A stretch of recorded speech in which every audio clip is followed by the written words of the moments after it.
García Plixta, el especialista en hematología. ¿Cómo le va, doctor? Muy buenos días. Lo saluda Juan Manuel y Gustavo. Hola Juan Manuel, ¿cómo estás, Gustavo?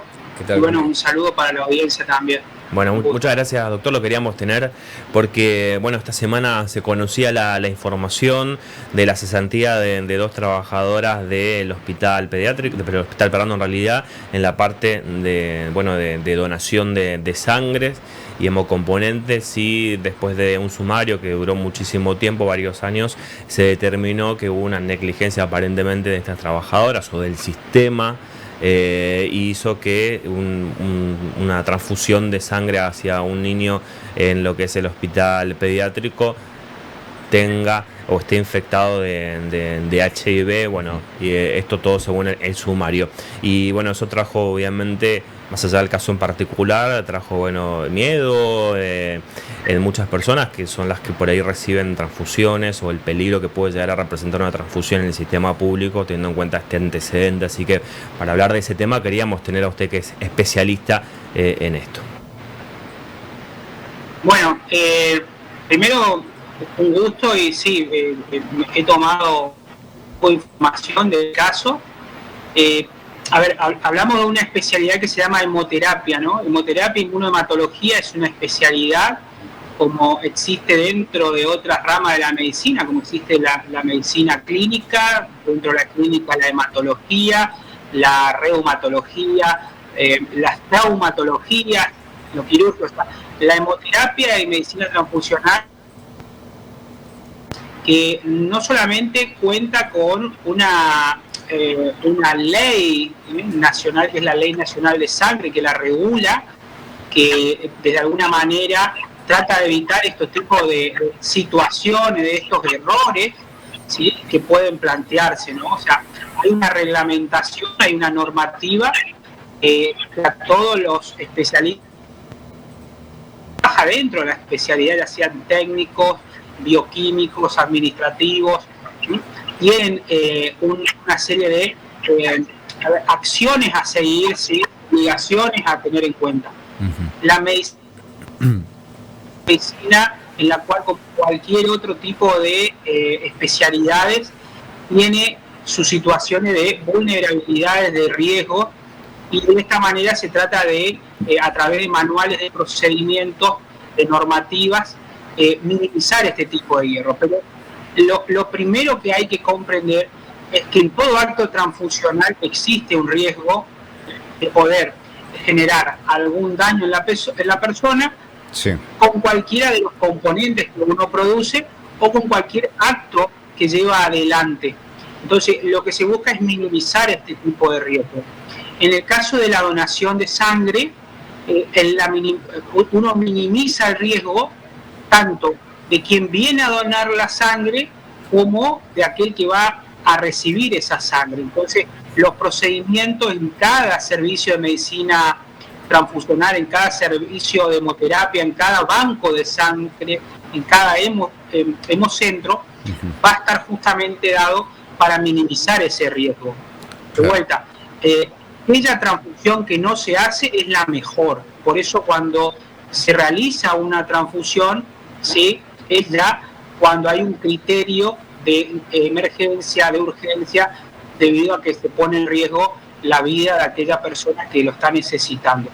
Entonces, es un proceso, sí, que se inicia desde la identificación de la persona que viene a donar con su DNI, y luego comienza lo que es dar la hoja de información al donante, en la cual queda informado de todos los riesgos que puede llevar adelante él y los riesgos que puede generar en aquel que va a recibir su sangre. Entonces, eso es donante. Luego, por supuesto, pasado esto y él afirmando que quiera donar, nosotros tenemos que comprender de que hay que hacer una entrevista. Claro. En esta entrevista, que va a ser orientada ya sea por un técnico médico o puede ser en una primera fase completada por el donante, un médico especialista o un técnico especialista, ¿sí?, pasa a un examen físico en el cual se toma la tensión arterial, la presión, la temperatura, el peso, y se evalúa los glóbulos rojos que tiene, o sea, el hematocrito o la hemoglobina, para de alguna manera luego poder habilitar con el examen físico completo para donar. Luego de la donación de sangre, luego del acto de la donación, el cual, si ustedes ven, hay una serie de pasos en las cuales se le orienta al donante para que si tiene alguna enfermedad infecciosa o si tiene alguna patología que pueda poner en riesgo a quien recibe o a él mismo, evite la donación, ¿sí? Entonces, cuando finaliza, también tiene la posibilidad de hacer una autoexclusión en la cual el donante, ¿sí?, de alguna manera informa en forma secreta, porque eso deja la autoexclusión en un, ya sea al finalizado de la hoja o en un buzoncito, ¿sí?, que no se use más sangre. O sea, hay una serie de pasos para evitar que aquella persona que considera que pueda tener algún proceso infeccioso que pueda transmitir a otro, recapacite y no done sangre. ¿Por qué? Porque las técnicas serológicas, así como son obligatorias, también tienen periodos de ventana, es decir, a periodos en los cuales uno puede contagiar a otra persona. Por lo tanto, después de la donación de sangre, si está esa autoexclusión, la unidad se bloquea y se descarta, ¿sí? También lo que hacemos es estudiar la serología de cada donante, es decir, los estudios para hepatitis B, hepatitis C, Chagas, sífilis, brucelosis, HIV, HTLV, o sea, todas las enfermedades infecciosas conocidas que se... Bien. Un paso más en tecnología para disminuir ese periodo de ventana, que es la biología molecular. Con ello, para la hepatitis B, la hepatitis C y el HIV, se reduce más el riesgo de contagio de la persona. Así que, en el medio de posibilita poder visibilizar el riesgo de contagiar. Y luego, por supuesto, cuando se finaliza la serología, cuando se da el acto, en el desbloqueo, es decir, cuando uno va a liberar esa unidad para transfundirla. En ese proceso, cuando es manual, ¿sí?, hay manuales de procedimientos que nos indican la forma en que tenemos que hacer esto, y si no, hay sistemas informáticos. Bien, doctor.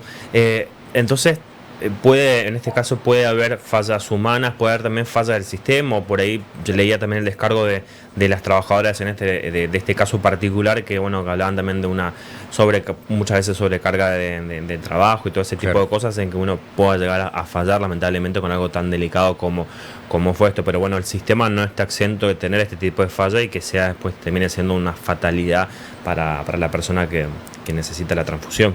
Yo cuando usted corta un queso esos que tienen agujeros, ¿sí?, corta una porción grande y usted mira a través del queso y ve que parece que uno no puede atravesarlo por esos agujeros, pero lamentablemente, o mejor dicho, si uno pone un hilo, hay agujeros que llevan hasta el final y termina saliendo el hilo. Es decir, uno puede tratar de bloquear con los procesos el riesgo de transmisión, pero lamentablemente hay situaciones en las cuales esto puede hacer. Mire, en el año 2006 se había hecho una evaluación de estos errores con la transmisión del HIV y se vio que había una transmisión por transfusión, ¿sí?, en el mes, a nivel nacional.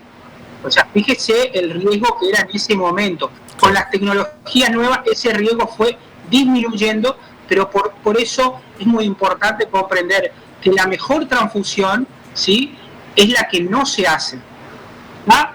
O sea, el riesgo en cualquiera de las situaciones, ya sea, ¿cuál es el riesgo mayor en la medicina transfusional? La transfusión de una unidad que es del grupo diferente a la persona, ya sea una persona que es 0 A o B o AB, este es el riesgo mayor, no así la transmisión de enfermedades infecciosas. Claro, tal cual. Bueno. Así es. Si tiene, hablaba de que la mejor transfusión es la que no se hace, o sea, el riesgo está lamentablemente. La gente cuando recibe la transfusión antes de hacerlo, ¿se les avisa de los peligros que puede llegar a tener o los riesgosos que puede llegar a ser? Y eso va a depender de la urgencia, ¿por qué debido a esto? Muchas veces cuando es una cirugía programada, en cirugías grandes, lo que se hace es un estudio previo serológico de la persona que va a recibir las transfusiones. En ese momento uno tiene la posibilidad de informar. En una urgencia eso no sucede, o sucede en pocas situaciones en las cuales uno puede dar toda la información.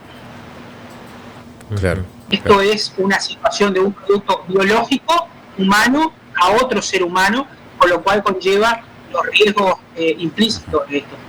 Doctor, le consulto también, cuando uno le piden por ahí donaciones y demás, completa, como usted indicaba, una planilla, ¿no es cierto?, con los datos, no solamente los datos personales, siempre se hace una serie de preguntas, en algunos casos bastante extenso. Todo eso forma parte, ¿no es cierto?, de esas medidas que usted indicaba para reducir los riesgos de cualquier tipo, digamos, en el caso de una transfusión, y ya sea, no solamente para la persona que lo recibe, sino también, como usted lo indicaba, para conocer uno también el tipo de sangre o la calidad o lo saludable que es la sangre que uno tiene. Esa planilla, por ejemplo, ¿qué sucede después? ¿Cuál es el trasfondo, o mejor dicho, cuáles son los otros pasos que uno desconoce? ¿Cómo continúa el proceso específico de, no sé, carga de datos o demás? ¿Cómo continúa ese proceso? La historia clínica del donante, ¿Hola? Sí, escuchamos. Lo escuchamos perfecto, doctor. Ahí parece que se le fue la señal al doctor. Ahí está, ahí se le vamos a tratar de restablecer la comunicación con el doctor García Plicha. Él es especialista en este tema, parte de la Fundación Donar, que es la ciudad de Resistencia, explicándonos todo lo que es el procedimiento, el protocolo al momento de una transfusión. No está exento de errores que pueden llegar a ser humanos o también del sistema, está todo sistematizado también. Pero los errores en este caso fueron bastante complicados para un niño. Estamos hablando de un caso de un niño que recibió una transfusión en el hospital pediátrico. Esa H de sangre que le fue transfundido tenía HIV. Ese niño se contagió lamentablemente.